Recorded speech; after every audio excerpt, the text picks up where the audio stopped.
Welcome back to another Thursday on the Pagan Perspective. I'm your Thursday host, Yucca, and this week we are talking about cyberbullying. So I want to go ahead and expand the topic to not just cyberbullying, but bullying and abusive behavior in general. So I've been making videos 8, almost 9 years on YouTube, and have made almost 150 here on the Pagan Perspective.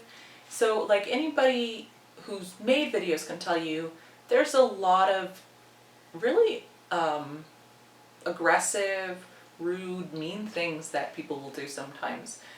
We are constantly deleting hate speech and really very abusive messages that we get on videos that attack things about us, appearance, voices, our mannerisms, and random things that often don't even have anything to do with us that people will attack us for. So it's a reality that as people, video makers on YouTube, we experience, but I think everybody who has an online presence has undoubtedly experienced it, whether it's on your Facebook or any Instagram, the Reddit thread you're talking on, whatever. We deal with this all the time. And before and outside of the internet, we've all probably dealt with bullies as well. And I don't have a lot of new things to say about bullies, about abusive behavior that people have.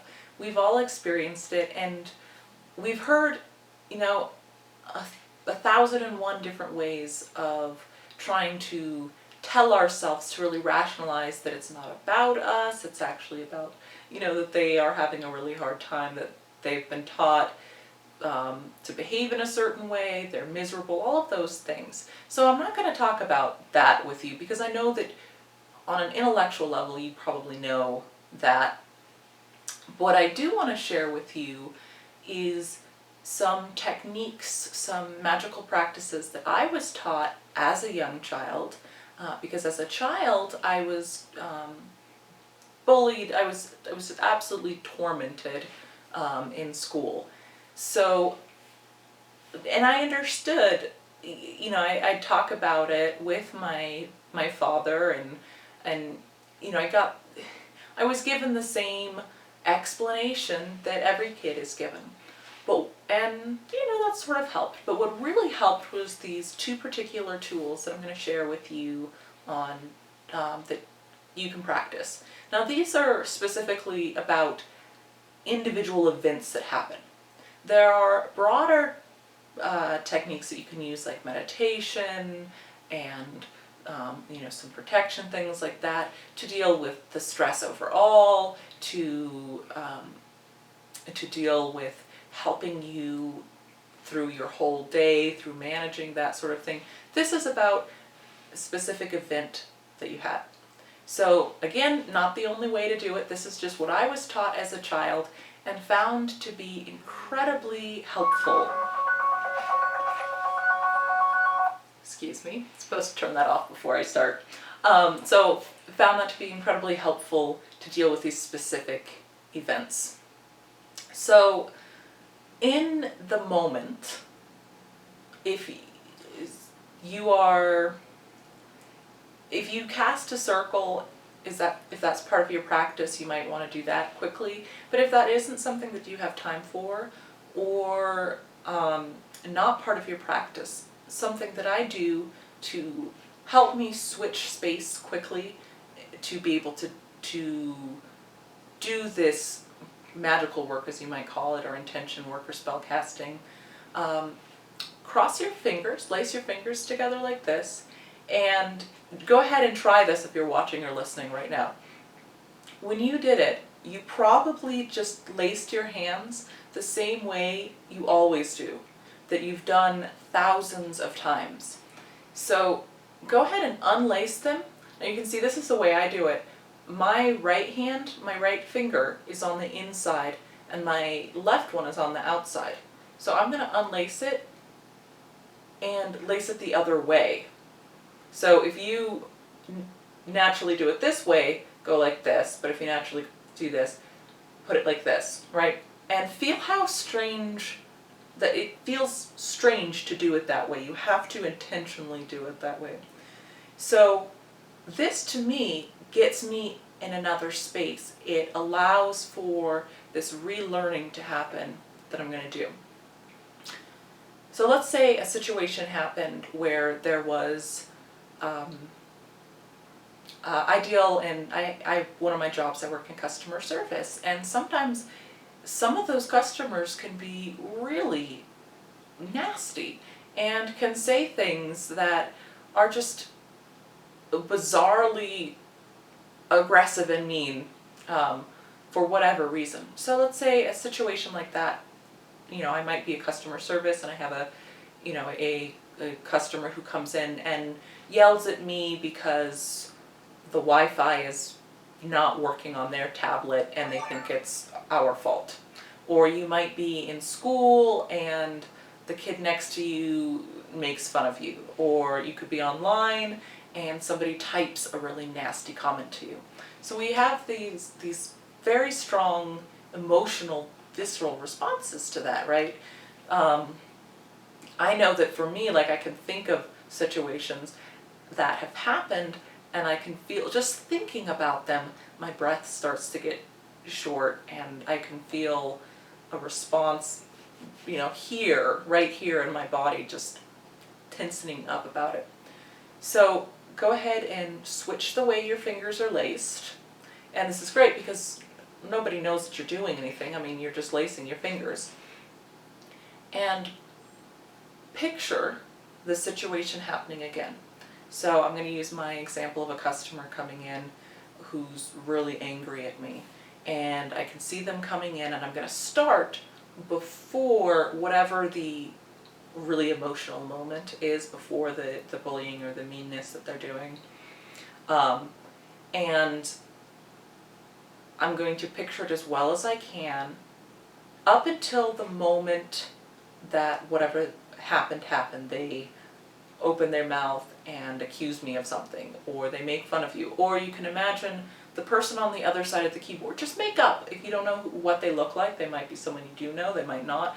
Make up who they are. See them starting to type the words that they were typing, or starting to say the thing that they were saying.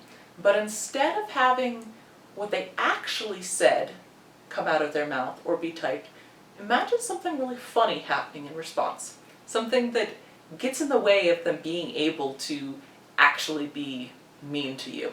So the person who's typing the really aggressive thing to you, for instance, they could type, and they're trying to type, oh, your boobs are lopsided and you look like a faggot, or something really mean like that.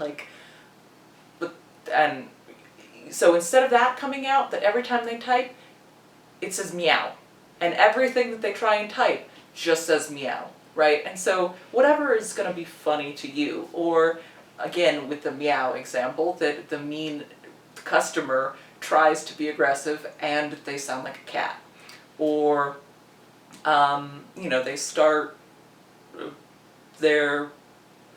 start to speak and goldfish pop out of their mouth, or something like that. That just is going to make you giggle, that just the imagery of it is funny. And what you're doing is you're trying to take that power that had away with the humor. Now there's a really, really important rule to this though.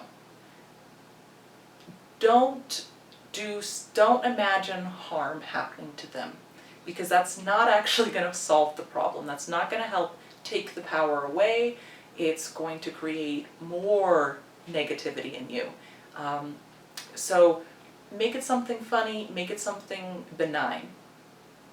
And run through that scenario as many times as you need, to the point where instead of having that anger, that pain or sadness or whatever it is that you were feeling in response to what they did, have it be replaced with that humor. So that was that technique. And then, uncross your fingers, or put it back to the way that you naturally would lace your fingers, to exit out of that space and return to the normal space that you would use.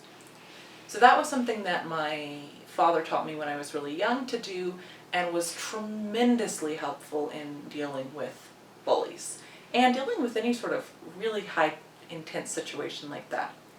The other one that I want to share with you is also visualization. You can do the same thing with your hands. And by the way, this would work too for crossing your legs. If you only cross your legs in one particular way, cross them the other way.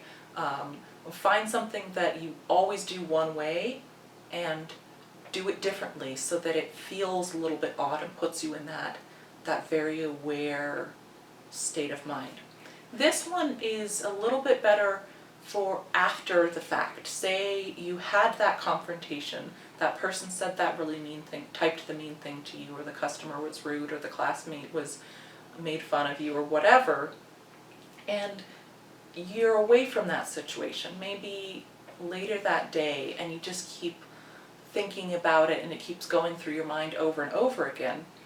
The visualization that I was taught that works very well for me is to go ahead, do that lacing, cast a circle, whatever you do, and picture that moment. Find that moment and picture it. Where does it, and find where in your body you are feeling that response. Are you feeling your heart rate increase? Is it maybe in your gut, like a sick feeling you get in your gut? Wherever it is that you feel that emotionally, go ahead and imagine that experience is a piece of a thread, right? And you're going to go ahead and even go ahead and do this with your body as well. Physically start to pull that out, or just imagine it as a thread, and you're going to pull that experience out. And as it leaves you, let it burst into flame, if that's what is something that seems cleaning and purifying to you, or let it become liquid in water, warm, or cool, fresh water, and go ahead and keep pulling that experience out of your body, out of it, and let it transform into this fire or this water, whatever it is that really connects for you.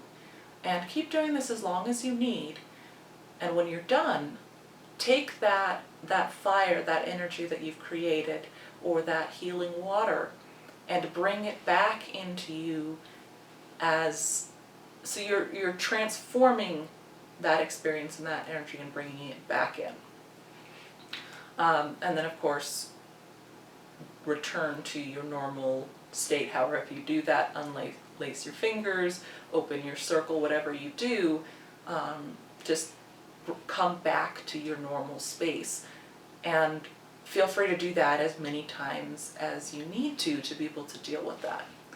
So those are the two spells or visualizations, magical tools that have really helped me, and I hope that it was at least interesting, or these might be tools that might help you if you want to try them out in your life or something similar like that.